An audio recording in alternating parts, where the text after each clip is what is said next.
home. And a very good evening, everybody, and a very warm welcome to our Lyceum evening, coming to you from the Paul Christian Spiritualist Church. And we're down on the south coast of the UK. Big warm welcome to our guest tonight, the lovely Mark Stone. Mark, good evening. And evening, Lawrence. Thank you for offering to be here tonight. So much appreciated. I have a terrible I hate asking things. I do. I really hate asking things. No, I always love opportunities to discuss, opportunities to work with people. I love and these sessions, as I've said so many times when I've been on with you, when these started in COVID times originally, these are for me and for lots of people, wonderful resource and way of connecting, learning and growing, which is great. So I'm always happy to be here. Right, it's wonderful. So you're on every Saturday now until Christmas. That'd be great. Thank you, Mark. So I'm sacrificing Eurovision for this. You do realise. All right, you can get it on Catch Up. Yeah. Mark, you have been involved with spiritualism since childhood. Points, but anyway. Sorry, good.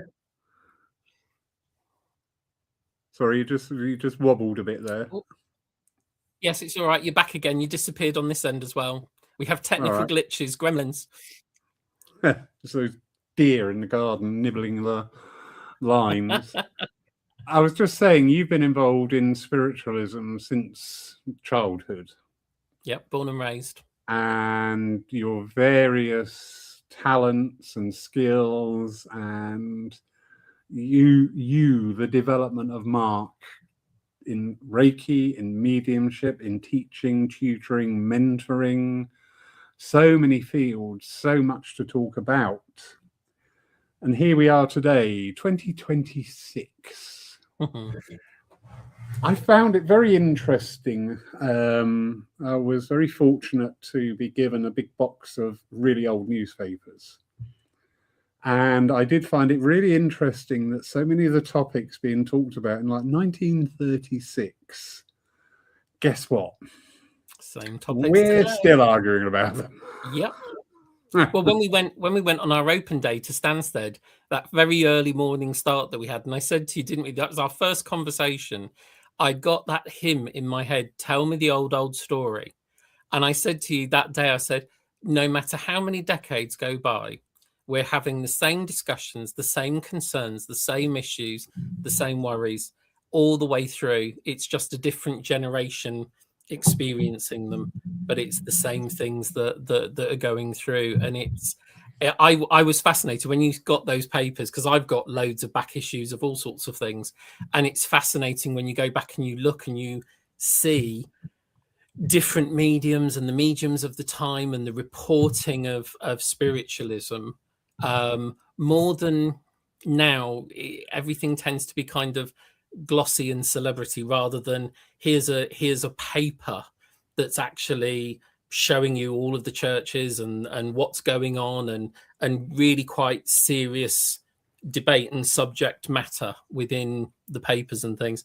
I find them fascinating. Yes. And some of the articles were absolutely engrossing, and I'm just so pleased. I'll be handing them over to Nick Witham to go back for the Silver Birch research, because obviously there's a lot of columns written in there by Maurice Barbanel. Yeah. And again, as I say, the topics, I'm like, this is what we're talking about today. We have an unfortunate tendency.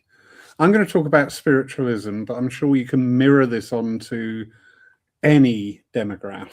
So it could be doctors, nurses, policemen, teachers, whatever. But we do have this unfortunate thing about cleaving on to the negative of things. We look for the negative. There's been various and a recent debacle about stuff, and everybody's gone straight in on the negative thing. And I always find that really perplexing because, we work with energy. We we should understand energy. And we should also understand what we put out is what we get back, and what we put out actually lands on people's shoulders and sits there. Mm. If we do absent healing, that's wonderful. Yeah.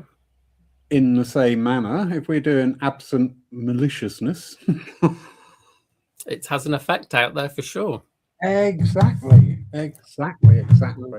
I refer when I'm teaching healing with people, and I refer to worry as anti-prayer. It's the opposite of creating a positive force, because you're worrying about and focusing on that negativity. But it's interesting. You had our American friends over recently, and we often think of the different divide between the hyper positivity that we think of in American culture and the British moan in the queue, if you like. And I'm really broad brush stroking, so please don't kill me, those that are listening. But there does tend to be, a culture of liking good moan, but sometimes we need to get stuff out. We need to have a bit of a rant and a get it out, but not sit and seethe on it and keep going and going and going. And I think that when we can choose to look for the positive in things, or we can choose to look and moan about the negative. And it's much easier often to remain in the more negative state and mindset, because, if we have a little look around us at the moment in the world, there's plenty we could moan about. Yeah. But there's actually quite a lot that we could say thank heavens for, and I'm grateful for, and I'm blessed to have.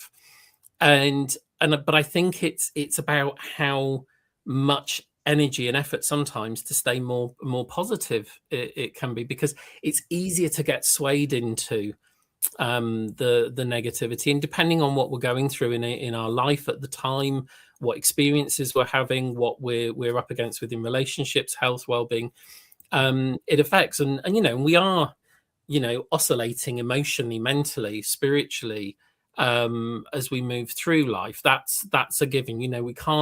We can't think that we're going to live in cloud cuckoo land and have rose-colored specs on for everything, because that wouldn't be helpful, and actually wouldn't be realistic to say that everything in the garden is always rosy. There's going to be something that causes us difficulty, causes us upset. Relationships, friendships, colleagues, family members. There are going to be times of struggle. There are going to be times of conflict within our movement. We see that, and we see conflict with different people for different reasons.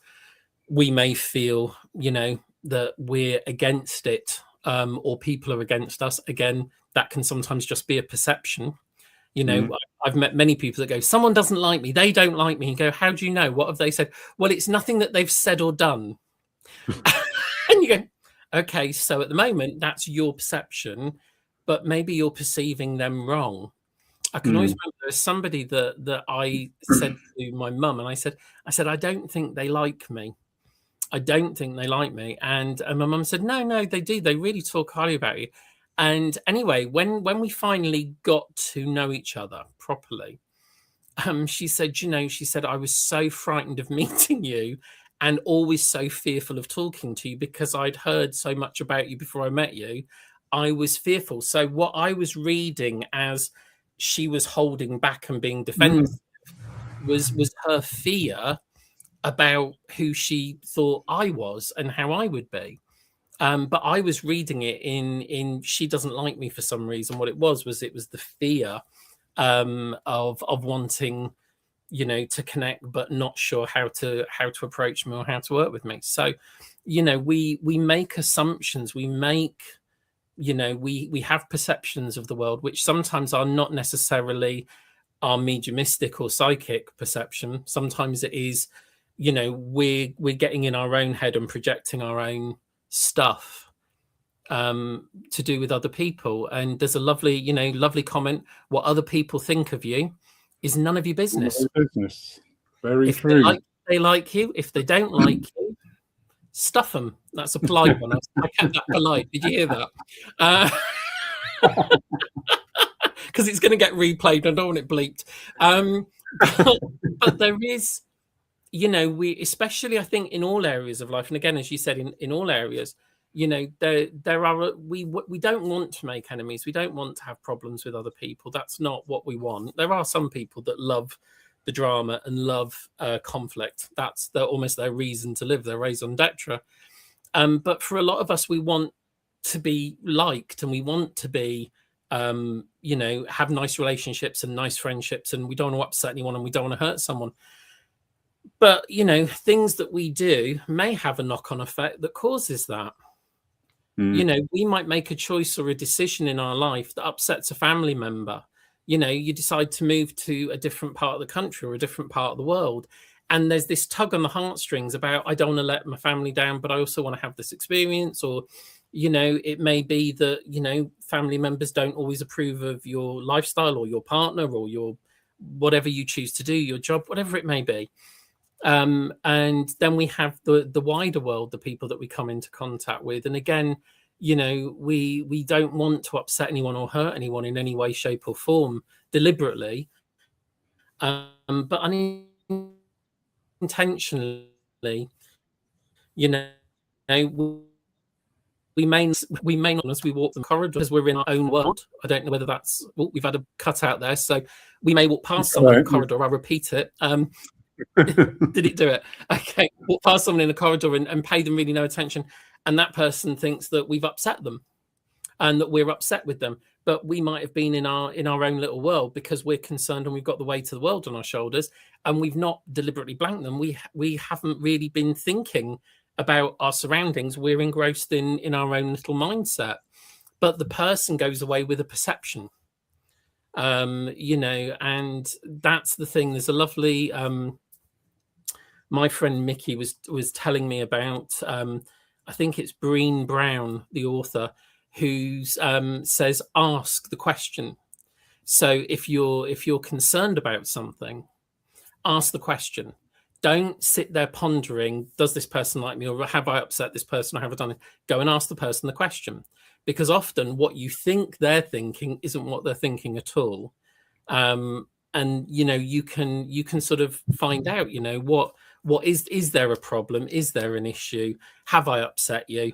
I can remember years ago, I had the most vivid dream, which I didn't know was a dream at the time, of me having an argument at work. This was when I was working in Christchurch. And in this dream, I had the most humdinging argument with a colleague. And it was so vivid and so real. The following day, I actually assumed it had happened the day before. It was that vivid.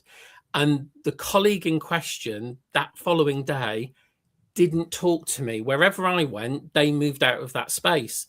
And I got to the point and I was thinking, she's really still upset about this argument that we had. And it got right to the end of the day. And I said, oh, Nikki, can I ask you something? Did we have a massive argument yesterday? And she went, no. And I went, oh, it was a dream then. It was just that today you've hardly talked to me. And I thought that argument had really happened yesterday. And it was, but she was busy doing everything she needed to do. So wasn't paying me the normal chit chat that we used to have. But in my head, I got to that perception. That argument must have been real. Because my perception was, why is she ignoring me today if that argument hasn't happened? So perception, I think, is a key thing. And an assumption, makes an ass out of you and me. And a lot of time people assume things have been said, things have been done. And again, it's part of the learning that we have to go through in all relationships, regardless of spiritualism, is dealing with other people and learning how to deal with other people and learning how to have sometimes the difficult conversation and the difficult questions. Yeah, that's so true. There's two levels in everything you just said there. The part of the legacy course taken by Stephen Mager he was talking about ethos, pathos, and logos, and I've never come across this before. So the ethos is I'm Lawrence Saville and I run Paul Church. The pathos is the issue. So Mark Stone keeps letting me down and not turning up, and when he does, absolutely appalling. But then we move into that phase, the logo, where you actually do something about it. And I found that so fascinating when we were shown this, and it really has made a little nest in my head about things. And it's so true. But also there's another level there about how our perception is something I'm working on at the moment with mediumship, my own mediumship, and in circles which I take. And it's about how I've done this experiment now a couple of times, and it's fascinating. I'll give the circle 3 bits of evidence. So a boy, a ball, and a trophy. And they are to write out what the message is. And you get 10 totally different stories. Yeah. To me, that's just demonstrate, because we need a story, don't we? We need that path that we can follow. So in our mediumship and our evidential mediumship, and we see this time and time again, and we all do it ourselves, and we go, oh no, I've got that wrong, because we get dragged off on this path. Yeah. And it's a really fascinating. I'm trying to overcome it in mediumship, and the only way I can think about it is if I'm given some sort of a massive sedative. But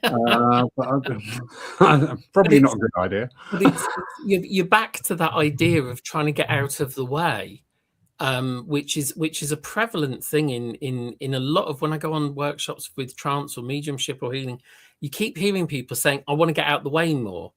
And actually, by doing that, you're creating, in my opinion, you're creating more struggle, because it's through you. It's got to come through you. So you can't get out the way. Not really.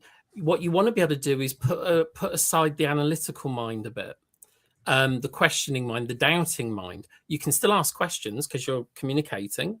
You're inquiring about evidence, information, the story, whatever's happening or whatever's going on with the sitter. But you don't want to be in that doubting, is this real? Is this working? Is it good enough? Is it not good enough? Am I getting it right? Am I not getting it right? Because then you're the focus in that, rather than just letting the case of saying, okay, this person in the other world knows why they're coming. They know their intention. They know their loved one.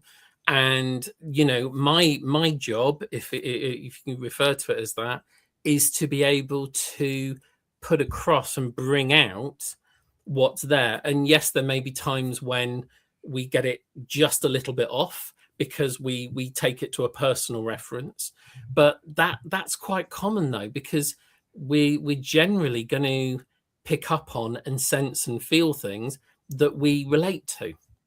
Things that we don't relate to are going to be, depending on the way you perceive evidence and information, some things will be dramatically more difficult for you to pick up on because of it's not in your mindset, and also it's how the other world have got to get that information registered within you. And of course, sometimes that's when we miss something because it's not quite there in how we're perceiving it and how we're putting it together. Yeah. And that again, that varies from demo to demo, communicator to communicator, sitter to sitter, because every single time is a unique experience. And therefore we can't, and I notice Roy's put in, self-criticism is sometimes so obstructive, and it is. But actually, I was thinking the other day, because we went off on our lovely jolly to Stansted to the open day, and it was lovely to see other mediums work and to be inspired. And this is a bit about when you're observing your own mediumship and observing other people's, because a lot of times people look and compare rather than look to be inspired. So people go, oh, I'll never be able to do it like them, or they're lucky because. luck is often only having done all the preparation work to be ready when the time comes. People, when they say, oh, they've had a lucky break, I can probably guarantee you the hours or years of sweat, blood and tears that have gone into that moment and that work for that one time for it to pay off, to get that break, whatever that may be. But comparison is the thief of joy. So if you're looking at other people constantly and comparing your mediumship to theirs in a positive or a negative way, you are setting up this critical mindset. And if you're very critical of others, then in your subconscious programming, you're going to be thinking, what do other people think of me? Constantly. Yep. So therefore, we can observe other people's work. And I always say to people, observe any demonstration, any worker, and look at what went well, what didn't maybe go so well, what was good, what wasn't so good. Was there things that you thought, actually, that's a wonderful way of putting that information? I'm going to remember that. So if ever I have to work with that, that's a good way of putting it across without it being too blunt or too heavy. So you observe it, but you're not comparing it, you're not criticizing it, you're observing and learning from, and learning that if somebody is attaining that level of mediumship that you aspire to, let it inspire you. Don't let down wasting my time, or I'll never get. That's always about the the journey of unfoldment. The mediumship evolves and changes. My mediumship isn't the same as when I was 17. Yeah. And it's probably not even the same as it was 2-3 years ago. It changes, it evolves, and that's the thing that we need to realize, that we will always aspire to, and we always want to do the best job we can and be the best that we can, but that doesn't in itself mean that means we move into a sense of competition with other people. Very true. Because that's one of the other biggest things, the feeling of competitiveness amongst people, and there doesn't need to be. Just be the best you, rather than wanting to be better than. Brilliant. Definitely. We're just going to take a little back step in the conversation here, because lovely Jan Ridge, hi Jan, the earlier conversation about, is this our distorted reality?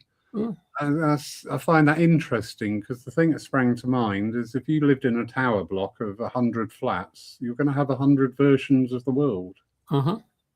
So when we say distorted, it's our perception, isn't it? Yeah. We have that comment, walking a mile in another man's shoes. You can't comment on someone else's life unless you've had their life from their perspective. Not really.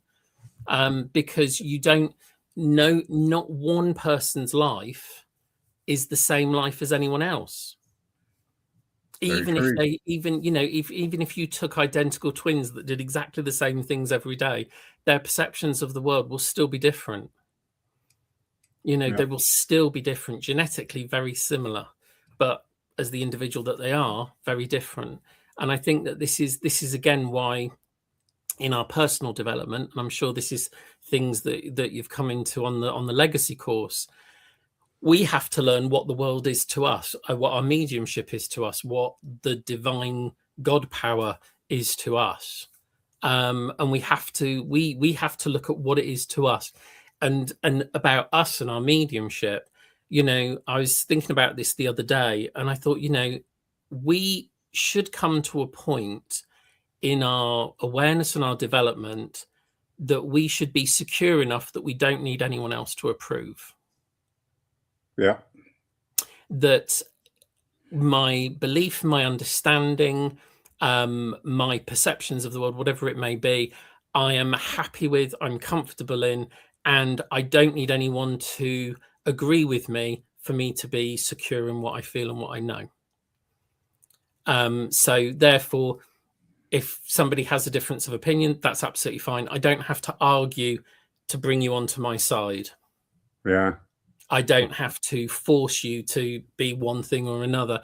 I can say, That's great. Different sort of opinion than me, but that's absolutely fine. That's good.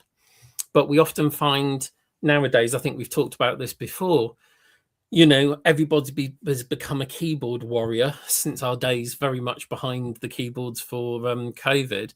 And a lot of people, it's you're right, there's a right or there's a wrong. Yeah. And which side are you on?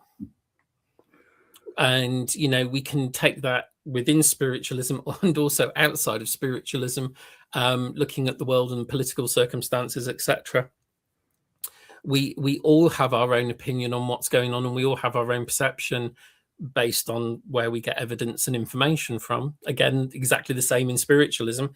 Who and what are we actually connecting to, and are we connecting to the other world when we say my guide says? And sometimes is it my guide, or is it just the calls are coming from within the house, not from outside of it? Are we perceiving things in the right way? And again, nobody can tell you whether you're really right or wrong on it. It's the perception you have.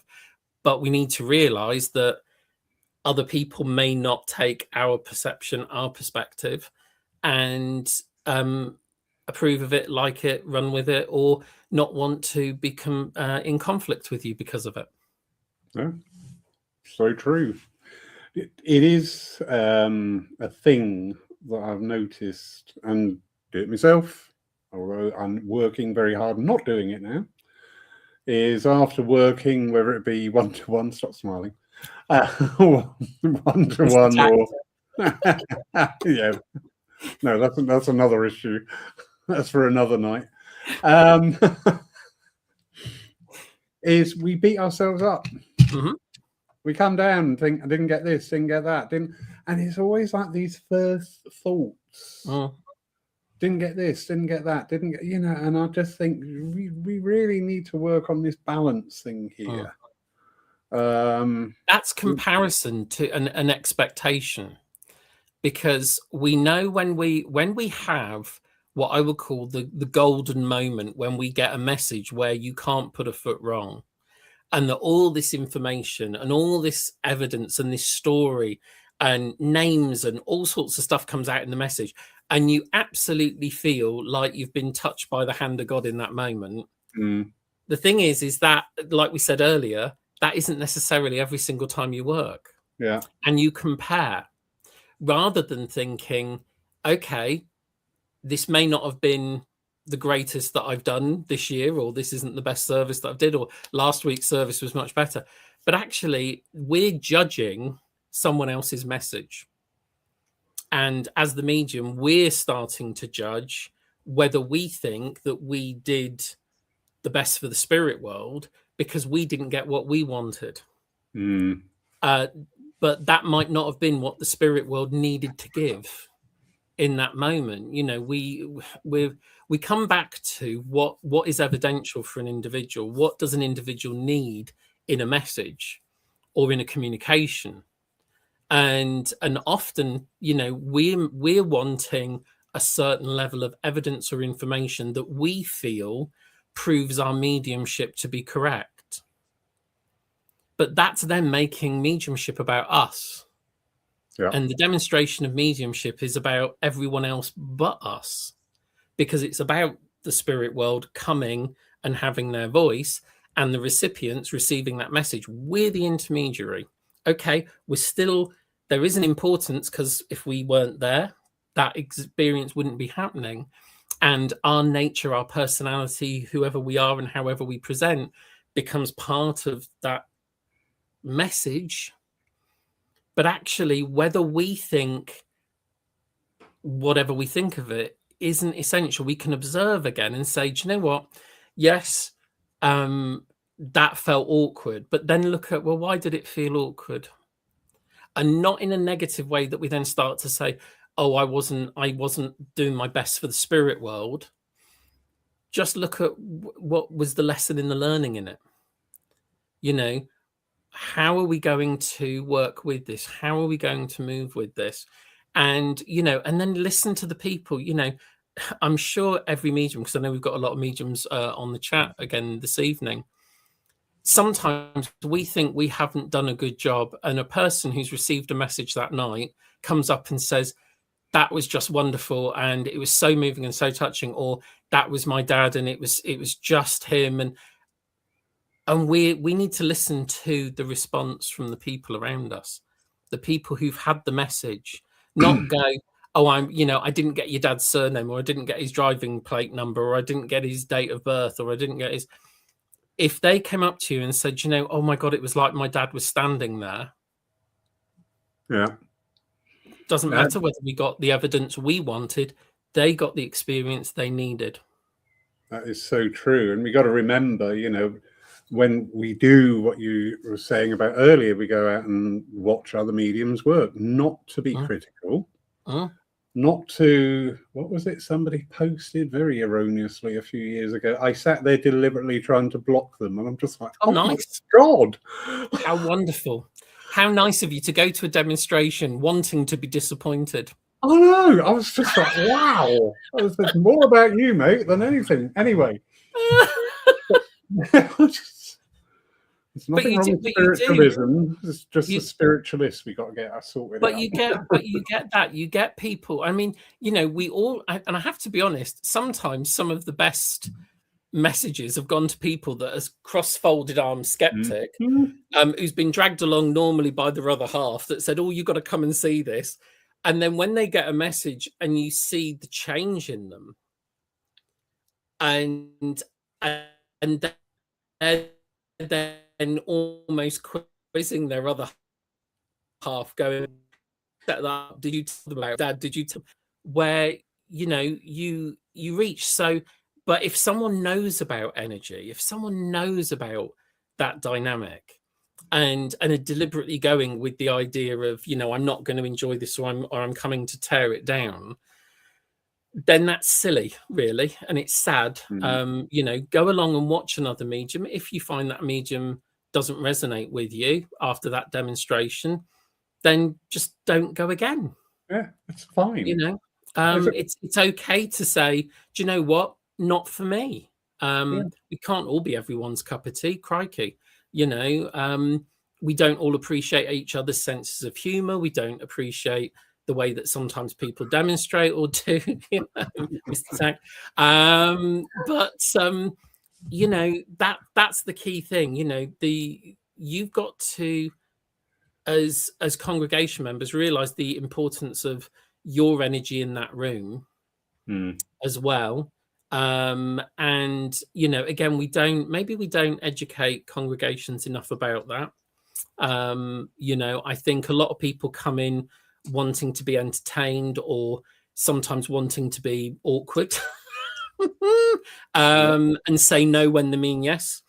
But that's okay, so long as that doesn't become the norm. Some people might come in initially going, I'm not going to say anything because I don't want to feed the medium, or I don't want to give anything away. Okay, cool. But if we say just answer yes or no, we're not asking for life story, we're not asking for everything, just interact a little, so that we can work, then let it evolve. But if someone kept coming to the church and every time they were getting a message behaving in the same way for 5, 10, 15, 20, 30 years, we're not learning that this is all about communication. Exactly. Just need to catch up on a few of the comments coming in. Fabulous. So, Cat Goddess, going back to the statement about walking a mile in other person's shoes, still might not have the full picture of things in one way or another, but might still actually experience it differently. Yeah, absolutely. And also, isn't it, what do we say? There's their side, there's their truth, there's the other person's truth, and then there's the real truth. That every perception, every side of a story has a different view to it and a different viewpoint to it. And again, we may not, I have lots of conversations with people, and they go, I don't understand how they can behave like this, and I don't understand how they can behave like that. And I said, then be thankful that you've never gone through what they've gone through to let you behave that way. Yeah, they might be, because if they're Yeah, if they're hurting and damaging other people, you can't understand it, then you've not gone through what they've gone through. So be thankful you haven't gone through that that's caused that. But then, realize that that person requires love, healing, support in some way. It may not be from you. We can't fix everyone, as in not we as the whole world, we as an individual. Some people, we're not the one that's there to help them. We might just be somebody that points them in another direction or is a moment in their life. The season, a reason, or a lifetime kind of attitude. But we sometimes just experiencing that and seeing that can make you feel a bit more thankful. Actually, I'm glad I don't have those thoughts, those feelings, those attitudes towards things in life. And I'm grateful for that. Very true. Neil Payne, 100%. Hi, Neil. There are too many people that have strong opinions. Yeah, and unfortunately, social media supports that. And unfortunately, most people see social media now as the news channel. Well, here's a news flash. It's not. It ain't. I think Facebook ought to introduce a 1 hour delay on the send. So you type it, but then it won't actually send for at least an hour. So normally by then you'd have come to your senses. Because lots of things, and I've been guilty of this and then have gone and deleted it, are knee-jerk reactions. Yeah. People see something, that's disgraceful, and they type away. And actually they've done nothing to check whether it's true, correct. I saw something the other day and it really did make me laugh, because I knew where they'd taken the source material from. So there is a guy who does all this prosthetic makeup to look like famous celebrities, and he does red carpets and all sorts as all these different male and female celebrities. And someone had taken a photo of him half finished in makeup and put that Hollywood was now cloning and sending in fake people to do news stories because Hollywood hadn't got enough news stories and couldn't get people to follow the narrative. And I was like, but that's a makeup artist who does this for a living, and everyone knows that's who he is and what he does. But it had already been turned into this story that this was some Illuminati cloning of stars, and because he did Jim Carrey, and the story was about Jim Carrey, I think, but it was him doing the makeup of Jim Carrey because he did a red carpet as Jim Carrey. Yeah. But everyone knew it was him doing it as Jim Carrey. So it was it's interesting how, again, just like we have those whispers of gossip that go round a church or go round in life, where all of a sudden, you've moved abroad and you've never even left your house, or something's happened and the drama's happened. That kind of happens online. You're dead. That's always a good one. You're dead. You've died, and you've died. That I've experienced on more than one occasion. Not that people have thought I was dead; they've thought I've moved abroad and all sorts. Oh, you've come back from living in London. I've never gone to London. I've been to London, obviously, but I've never lived in it. Oh, and you were living in America at one point. No, still living down in the south of England. No. The jungle tom-toms were obviously out of sync. I don't know what it is. I'm sure this is probably more akin to spiritualism, that we are very quick to shift people over to the other side without checking. Good God, I thought you were dead. We should always just be able to go, no, still here. Yeah, or go the other side of the coin. You go, how is he dead? Yeah, still dead. Oh, don't. I've done that and I felt awful. I know. So, anyway, moving on. Lovely. Tim, good evening, sir. Tim. He says, problem comes when you get the golden moment, but everything else shrinks in comparison, and you become judgmental of yourself, and we have to move beyond that and accept the medium that we are in that moment on the day. Absolutely. Yeah. And I think one of the things, and I've noticed it more, maybe it's as I've become older, more crotchety, or maybe I don't care so much, I don't know. But I've moved more into the joy. Whenever we're demonstrating, just to enjoy who's going to come and talk to me. And I've always had that. Who's going to come and talk to me? Who's going to come and play this evening? and I have that sense of joy. And when I'm working with other mediums on the platform, when I've done, you know, multiple it's all right, brain fog kicked in. When I've worked with other mediums on the platform at Pool, for instance, I love being in the energy of working with other mediums and the sheer joy of it. And me, again, there's no sense of competition, and it's just the joy of who's here, why have you come, what. And I forget that I'm, you know, I think we have this big, especially in the earlier days of our mediumship, this onus that we're having to prove life after death and survive, and it's this onerous thing of we're in charge of proving the reality of existence of life after death, and we've got to do that, and we've got to absolutely nail it home, almost evangelical in a way. And then I think as we kind of let go of some of that, because actually we already know what we know and what we feel and what we believe, and actually just start to enjoy that we're meeting these lovely people that happen to be in the spirit world or part of the discarnate world rather than the incarnate. And then we're meeting the people that they're connecting to in the congregation. And if we could just bring mediumship in a sense down to, it's just having conversations, it's just meeting people, it's just talking to people. They just happen to be in a different space. And the more that I move into that, rather than worrying about have I proven survival, I'm not worrying about that. I'm just there knowing your loved one's here. Let me tell you or show you or talk to you about who I'm aware of. And hopefully it makes sense. And hopefully,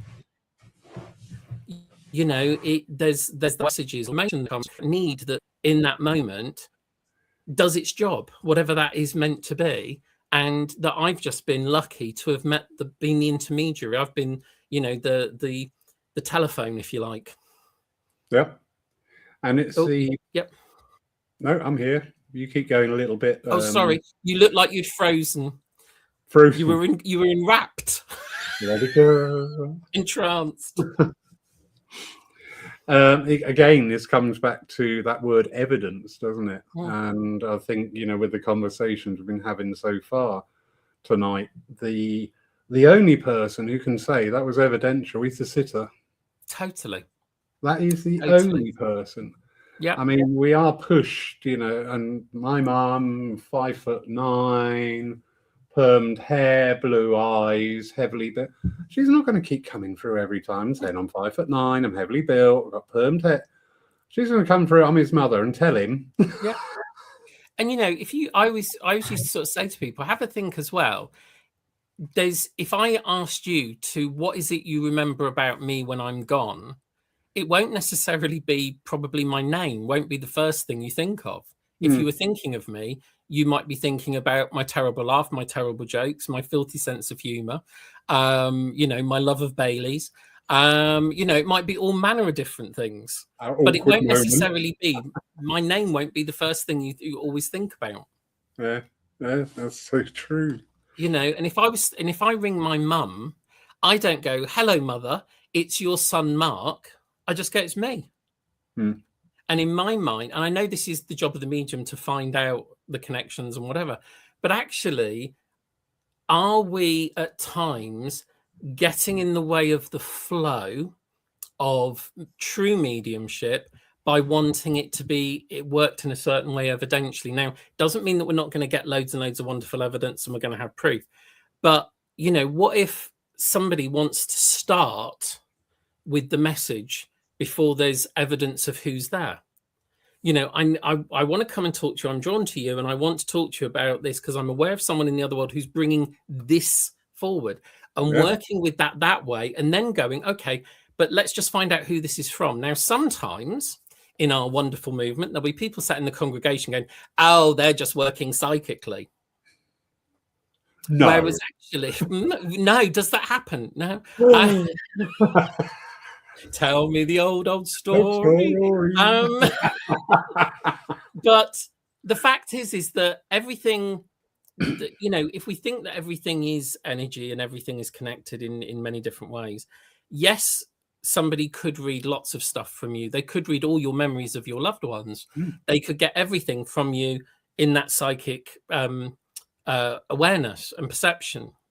But also a lot of things about your life, your loved ones are going to know and understand about. So when I hear, and this is probably going to get a load of voodoo dolls with pins put in about me tonight, but when I hear mediums on sale here at Paul, only $4.99 on sale, yeah, absolutely. If I'd only started selling those when I was 17, I'd be a millionaire.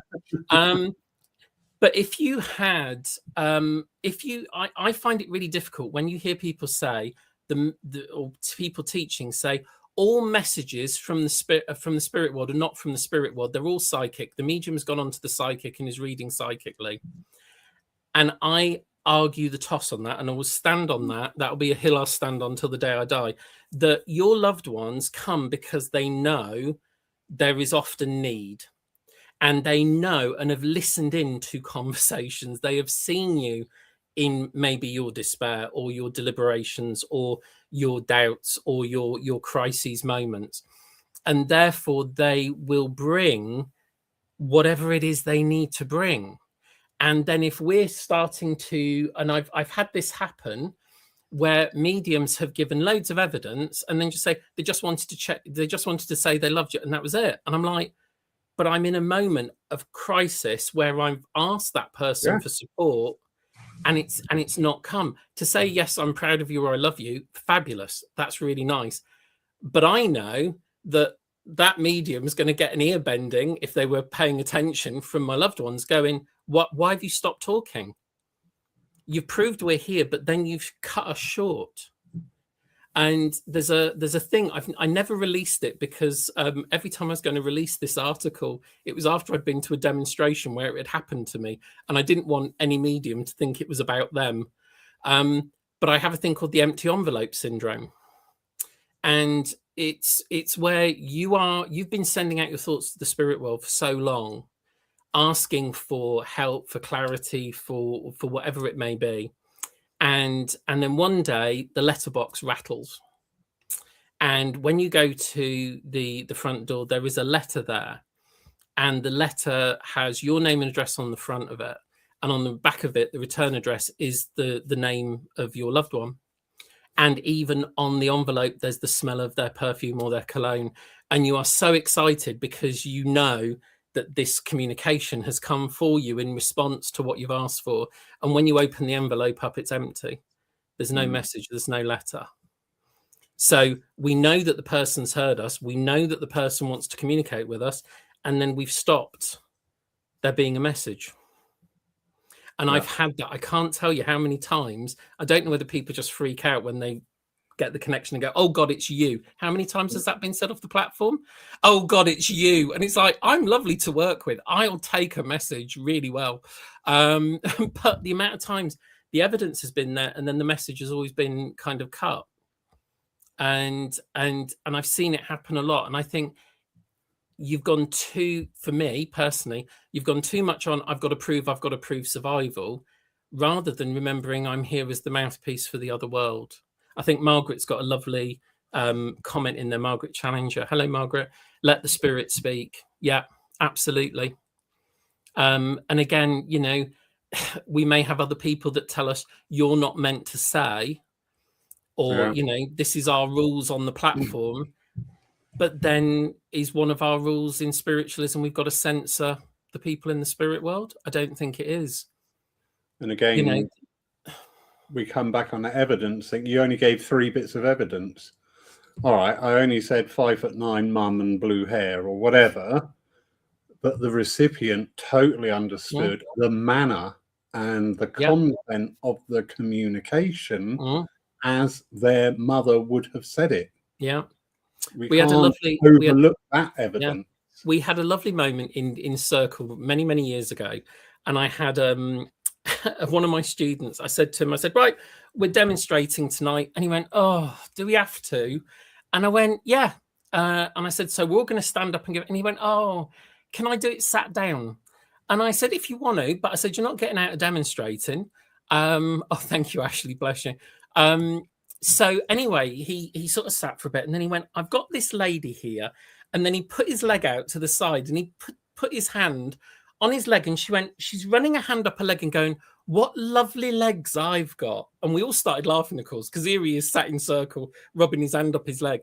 And he started giving this message to another member of the group and saying about this lady and her legs, and how she keeps taking him to her legs and how beautiful they are, and how she'd do that with other people, and yada da da da. And anyway, went through this other information about it came, and also the message that came with it. And when we finished, he went into, well, that wasn't very good, really, was it? And I said, why not? And he said, well, I didn't give who she was. I didn't give the relationship. I didn't give a name. I didn't give this. I didn't give that. I didn't give how she passed. I said, right, stop. Let's turn to the person who received the message and ask the question. At what point did you know without a doubt who he was talking about? And she said, the minute he ran his hand up his leg and said, haven't I got lovely legs? Because this friend of hers, the minute she was in a room full of men, did that to gain the attention of everyone in the room. She said, without a doubt, I knew who he was talking to. I didn't need any other proof. I didn't need any as the recipient. Exactly. And so why over gild the lily when the spirit world knows the significance of what they're giving? It's again, does it come down to us as mediums thinking that it has to be a certain way? And are we also, maybe a controversial point here, but are we also being forced by people around us to edit and clone our mediumship into ways that are not are working? Yes, it's useful to have parts to a message. Yes, it's important to make sure that we've listened to the other world, that we haven't done anything deliberately upsetting or offensive, because that is really up to us. If someone had very colourful language, yes, on a Sunday service on a platform, yes, we do have to be a little wary of how we put the odd word across. And some people, every other word needs to be edited, because there are people who've had very colourful language and lives. I'm going to come back one day. It's all right. I'll have me automatic reply service on in my head. I'm so sorry. This medium is unavailable at the moment. Please leave a message and he'll get back to you. Use the pun. Please leave a message. Anyway, moving on. Lovely Leslie Thomas. Leslie, I hope you're much better now, darling. You were going through it a little while back. And she has, I always say, be who you are, but you have to understand soul growth with your development and work with the energy of spirit also. Understanding what you're actually doing by blending those energies with unconditional love. You can only do your best at the time. Yeah, absolutely. Absolutely. Yeah, it is what it is in that moment. And that's why the beating ourselves up is so redundant and actually detrimental. Yes, observe and think about how we can improve, but don't castigate ourselves continuously for, I haven't done a good enough job. I haven't done, because we're going to end up imprisoning our own minds and our own mediumship through our own negativity. And, the other world see what we're going through. And, as Lawrence knows, and some of you know, I've had a couple of years of really not so great health, and it's impacted my sleep, my mentality, all sorts of different things. And so there have been times when I've gone to demonstrate, and I think I did 2 services like a month apart at the church. Yeah. And they couldn't have been 2 more different demonstrations of mediumship for me. And after the one that I would say was not at my best, I was like, oh. And then I thought, hang on a minute, just take a moment, think about what you've been going through. You've been through a lot of pain, you've been through a lot of high painkillers, a lot of medication, a lot of this, that, and the other. And you're worried that you're not communicating with the spirit world that well. You haven't been speaking and getting your brain around ordinary everyday conversations. Give yourself a break. Yeah, And then a month later, when I was feeling a lot better in myself and I wasn't on the heavy amounts of medication that I was on, the demonstration was a different kettle of fish altogether. Yeah. You know, and I think we need to appreciate things in our own lives are affecting what's going on in our mind, in our perception, and in our awareness, and give ourselves a break. But again, we can be very aware that there are people sat in the congregation going, well, he's not very good today, is he? Oh, but we can't worry about that as mediums. Yeah. We go in, we do what we do. We're either invited back or we're not.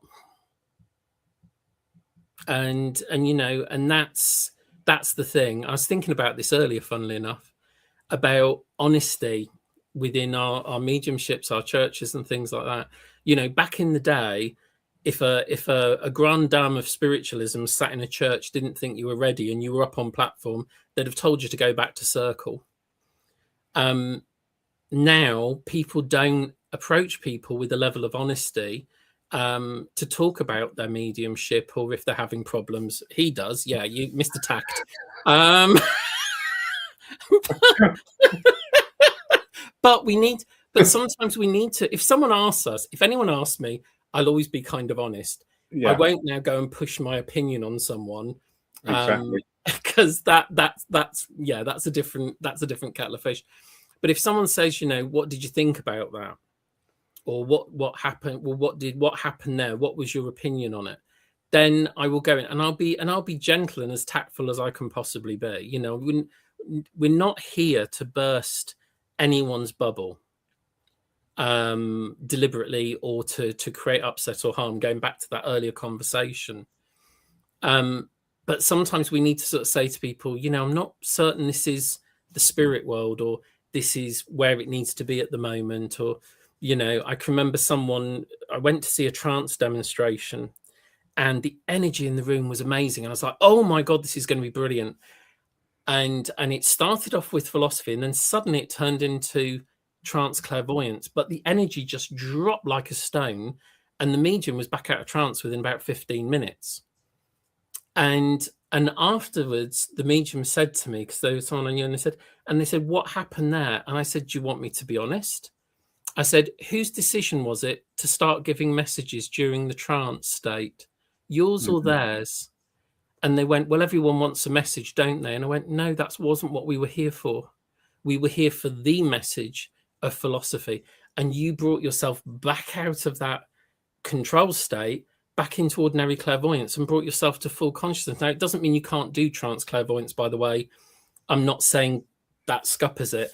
But in that instance, it was the shift of the medium wanting it to go a different direction to the other world, and brought it all to a halt, sadly, when the power in there was remarkable. But he asked an opinion and I gave it, and he took it in the spirit that it was meant, because it wasn't where the other world wanted to take it in that moment. You know, as I say, you know, when you think about Gordon and Paddy and trance clairvoyance, and I know Tim, who's on, often teaches trance clairvoyance with students as well. So there isn't a problem with trance clairvoyance, by the way. It was just in that instance, it was building up for this totally different energy, and then literally the minute this, oh, and I've got your father, and he says the energy just went, it dropped like a stone, and everyone in the room could just feel it. It just went. So, you know, and that's part of the learning that we have. And if we've got people around us, and I think this is an important thing for all of us, no matter where we are in the world or what we're doing, is to have people that we can have some honest conversations with about our mediumship, and be able to have that. I mean, I was very lucky to have Glyn for that. Laurie and I talk a lot. There's lots of other people. I'm very honoured that, you know, I get phone calls and messages asking to talk about different things that people are concerned about, and you need to have that sometimes. You need to be able to have that discussion and an honesty with someone and say, yeah, I'm not certain on that, or, you know, if I were you, I'd look at things maybe this way for a bit. Sometimes it's even on people's whole direction. You know, I can remember there was a lovely medium, but also his the energy of him was such a lovely healer. But he was quite fixed on the idea of doing mediumship. And I said, are you sure you're not interested in doing healing? No, it's mediumship. And I said, oh, okay. And every time he'd sit in circle, he kept saying to me, he said, it's really weird. Every time I sit and we sit in the power, he said, all these people turn up in white coats. And I went, oh. And I said, does it remind you of anything? And he went, Yeah. no, he said, I just don't. And this went on for week after week. And after a few weeks, I said, can I show you a book? And I went up to my library and I pulled out one of the Harry Edwards books, which was a picture of Harry and the healing team all in the white coats. And he went, that's what I've been seeing. And I said, yeah. I said, any thoughts on healing now? And he kind of twigged. I mean, he still did wonderfully with his mental mediumship. But as soon as he stepped into his power within the healing, by God, did he hit his groove. He really did. And similar on the last circle course, there was 2 people there, and every time they walked in, I'm just going, healer, healer. And I keep those thoughts to myself, because we do, don't we, in churches, categorize. People walk in the door and go, healer, medium, nuisance, healer, medium, you know, and it's just, really?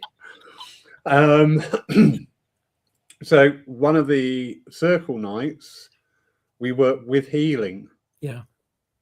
Deliberately, because A, it's another expression of mediumship, but B, absolutely, to give these 2 an experience. And I'm really pleased, so pleased that after that they have now joined the healing group, because they went, it felt right. Yeah. It felt and really all mediumship is healing. I think if we look at mediums of the past particularly, and also present, but what we noticed with a lot of the mediums was that they explored all the different possibilities within awareness. And, you know, we think of Harry Edwards and you go, oh, Harry Edwards was a healer. Well, he was a good medium, a good speaker, a good trance medium, physical medium, all sorts. But he found his groove, and lots of mediums, when we look at them, we think of them in a certain way. I mean, my first and primary love has always been the healing, but most people think of me as either the mental mediumship or working with the trance states, because that's what I enjoy doing as well.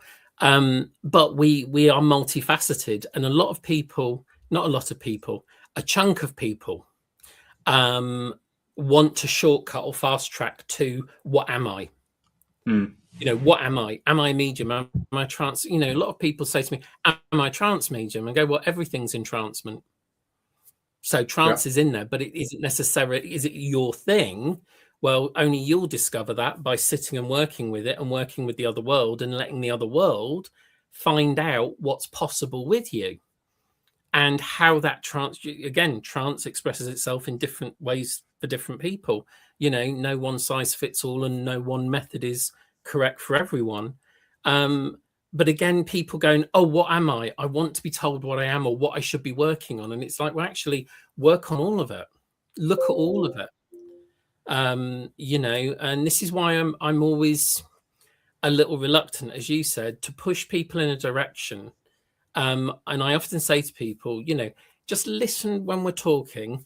If I kind of nudge you or say, have you thought of, or have you been thinking about, or what's been happening with your spiritual writing or your psychic art or whatever it may be, that I'm nudging you to look into that in maybe more depth, rather than saying spirit are telling me you are a, because you might not choose to be that. You could be the world's greatest platform medium, but choose never to step on a platform. Yeah. You know, because it may not be for you. It may not feel right for you. It may not be what you want to do. It may not be the direction you want to take it. So you may have the potential, doesn't mean you'll fulfill it. And it's also the sitters or the students' perception. We're just coming out of it now, but we did go through a very big phase not too long ago of everybody was clamoring for trance. But there was an awful lot of people on a very grave misconception that their version of trance is, I'm going to sit there, shut my eyes, spirit do all the work, and open my eyes, and job done. Yeah, wouldn't that be nice?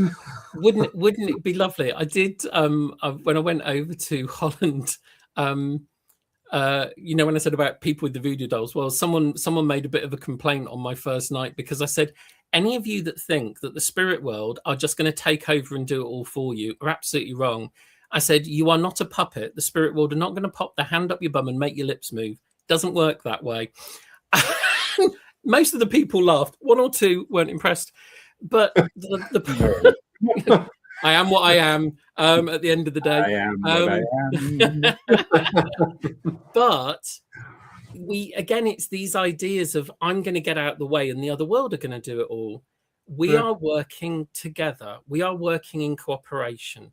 Everything, whether it's healing, whether it's mediumship, psychic art, inspirational speaking, whatever it is, it's a we effort. It's not I.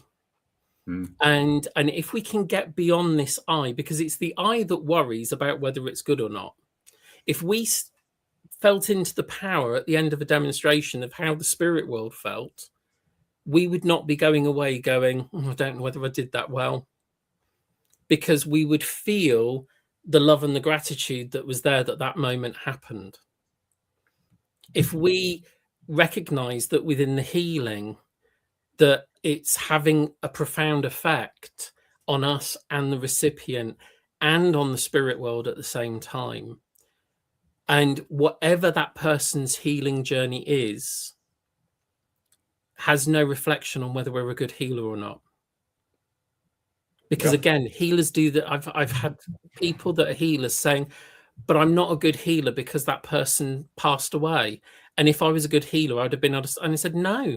I said, maybe you gave them the best healing, which was the dignity and the ease of discomfort and everything before they passed. You helped them with that journey. You know, you're attaching an outcome to something that's not under your control and is not what you think it is. And that's one of our biggest blockers, isn't it? When we get that tunnel vision, the same in our evidential mediumship. I want that outcome. And suddenly everything starts falling apart and you wonder why. Expectation and assumption. And again, we need to back off of doing that. You know, if we're going to, if we just go into something and say, you know, we enter into every moment as an experiment and an experience. We enter into every healing session and demonstration, every reading, as a moment of, let's see what happens when this all comes together. And then once it's done, that was done in the best way that it could in that moment. Yeah. As Margaret said, it was what it was in that moment. And that's the thing. You know, getting caught up in, it should have been this, it should have been that.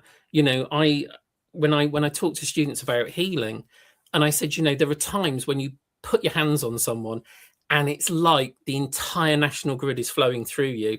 You're absolutely breaking out into a sweat. You're burning up. They're burning up. You're leaving red handprints on shoulders and wherever. And you're going like, oh my God, it's just overwhelming.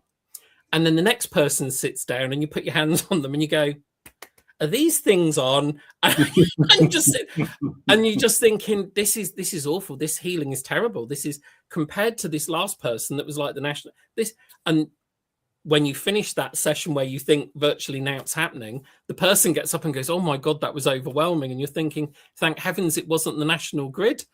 We'd have fried you.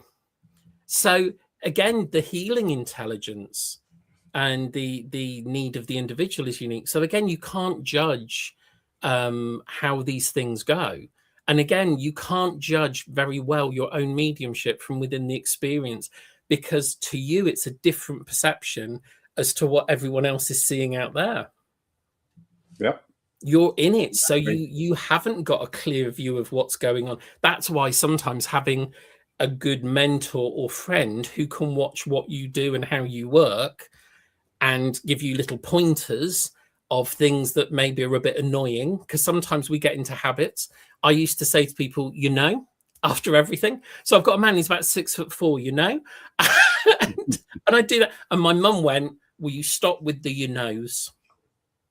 And I had someone else who told me no ums and no ers from doing that in public speaking.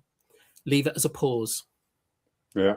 No no so if you've got lovely people that you trust, and won't be offended by if they say to you, do you know what, you do this and maybe you want to see if you can stop doing that. It will, once someone highlights that, it will be a little bit bumpy for you for a bit, because you'll see yourself doing it then and going, don't say that word, or don't make do that it and then remember. But you get to the stage of you remember before you do it. Yeah, but that's what my mum did for me. She would give me a critique. Nice Virgo mother. She'd give me a really good critique of the mediumship every time I do it.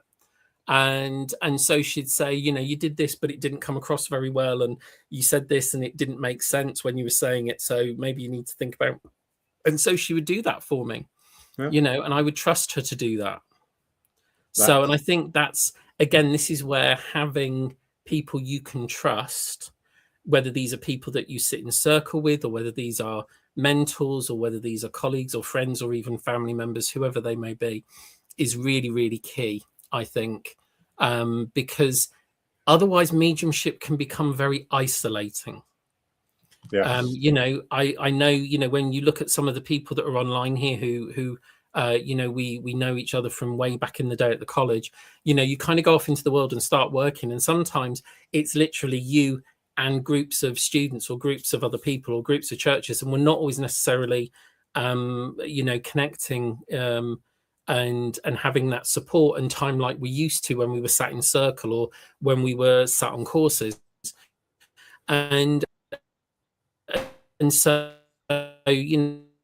this is where it's always important to where you go to talk to people when you're concerned about your mediumship and you're concerned about, and that's whether that's your circle leader or that's another medium, that I think is vital, really is vital. Somebody said to me many years ago, and I really get it, and it's one of those sayings, each time you go back to it, it's got more depth. And they talk about your mediumship is a lone path, but you needn't be alone. Absolutely. You can choose to be. You can choose to make yourself very alone and separate yourself away from everything. And sometimes that's needed. Sometimes, I've had it. I know you've had it. I know many of the people online will have had it as well, where you step back and away for whatever reason, just to kind of regroup. And you may still be working, but you kind of pull away from other activities, or you pull away to kind of think about next steps or the next version of you and your mediumship and what you're presenting into the world, whatever it may be. And sometimes life does that. Sometimes it's nothing to do with the mediumship. Sometimes it's our health, our family, our work, whatever it may be. But this is the thing. Our mediumship is not just about what we demonstrate in the world. It's our relationship to spirit in our daily life as well. And therefore, you may want to develop mediumship, but never be a demonstrating medium, never be a private sitting medium, not do anything outwardly mediumistic or spiritual in an obvious way.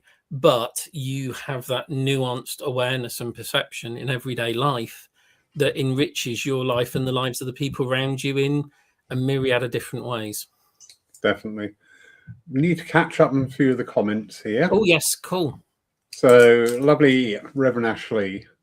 She's saying she's not one who partakes in the certification rules for assessment.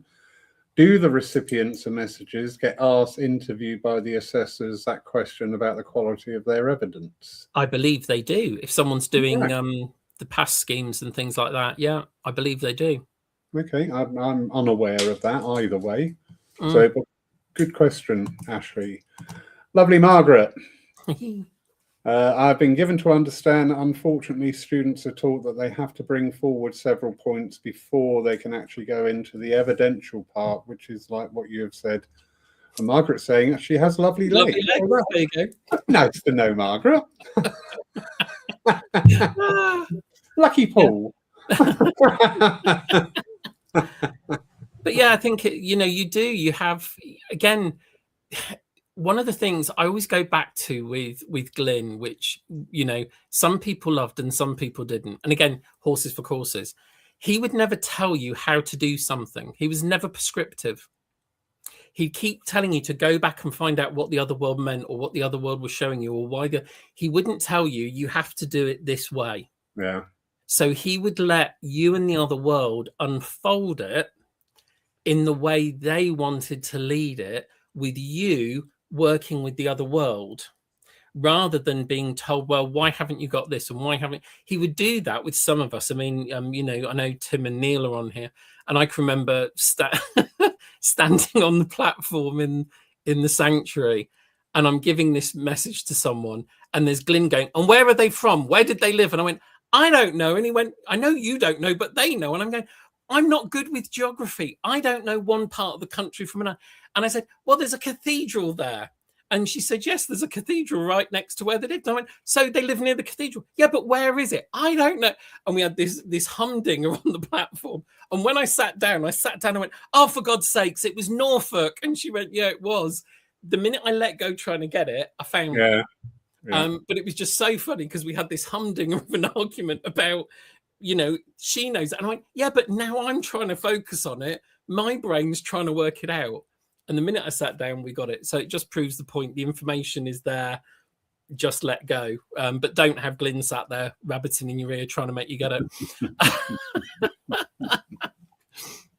Jan Rich, she says, we have to do our own self-healing, which hopefully results in our spiritual growth. And I think people out there, when they see us on platform, don't realise this.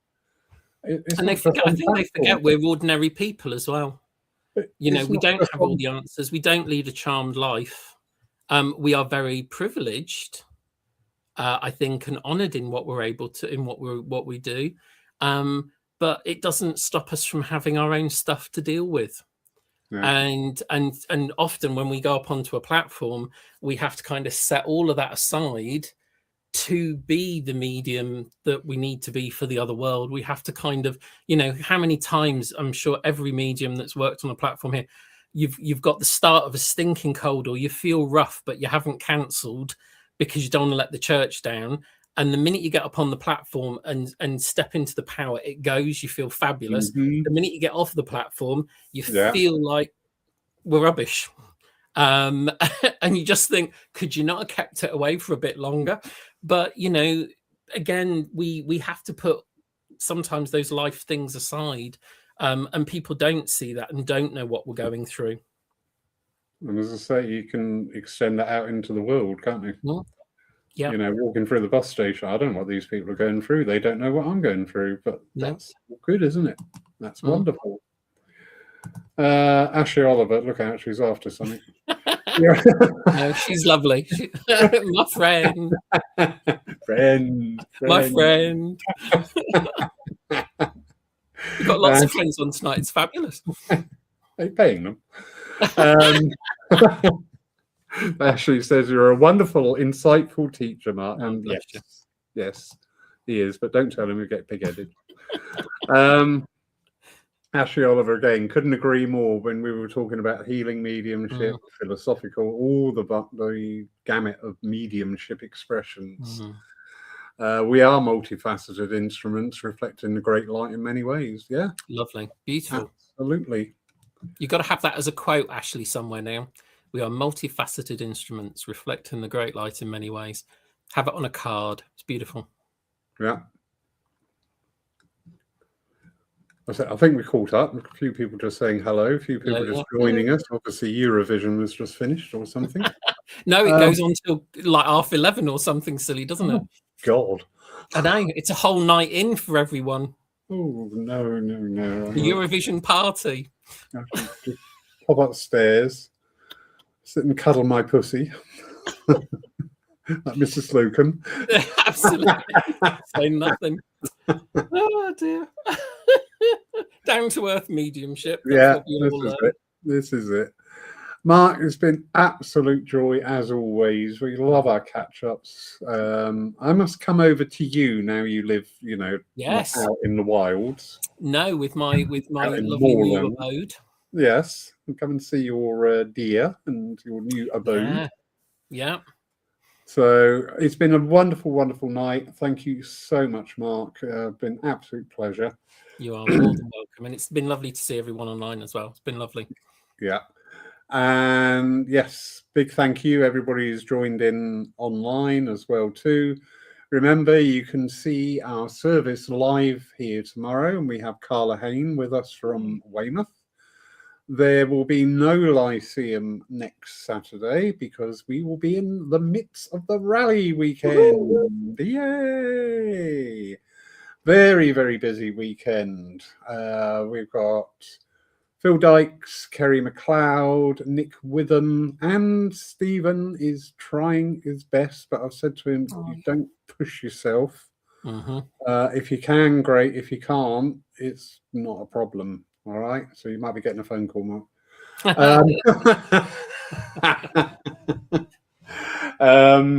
For a full weekend, so Friday night we've got a gala opening dem of mediumship. Saturday and Monday we've got a 2-day workshop with Phil and Kerry, and that's working with the altered states. Saturday night we have a talk with Nick Witham and science and healing. Really looking forward to that. I'm looking forward to the whole weekend. I'm looking forward to Tuesday actually as well, but that's just me being selfish. What else have we got? You've got the rally day, so we have a service an hour earlier from 10 to 11:30. Then a series of talks throughout the afternoon from Phil and Kerry, Nick Witham, Stephen Mager, and myself. I've been told I've got to say something, so there we go. In the evening, we are showing the film We Do Not Die. I've forgotten the name. Yes, We Do Not Die. And that is a film produced with Phil Dykes and Kerry McLeod. So obviously they're going to be here. We will watch the film and then have a chance to ask questions after. Monday day is part 2 of the workshop, working in the altered states. And then Monday night is our closing evening, when all the mediums are working together, and we call it experimental mediumship, but we've been stepping out of the usual perception of what evidential mediums do and working with various tools. I did the musical mediumship here last Sunday, and I must admit I was a bit nervous. That's not what I nearly said, but I was a bit nervous. And it worked. It was awesome. It was really good. So yeah, lots going on. And again, thank you everybody for joining us. Lovely, wonderful, wonderful people. Have a brilliant night, whatever you're doing. And don't forget, next weekend, apparently, the weather is going to be a humdinger. Yay! Break out the ice creams. So a very good night, everybody. Have a peaceful and blessed weekend.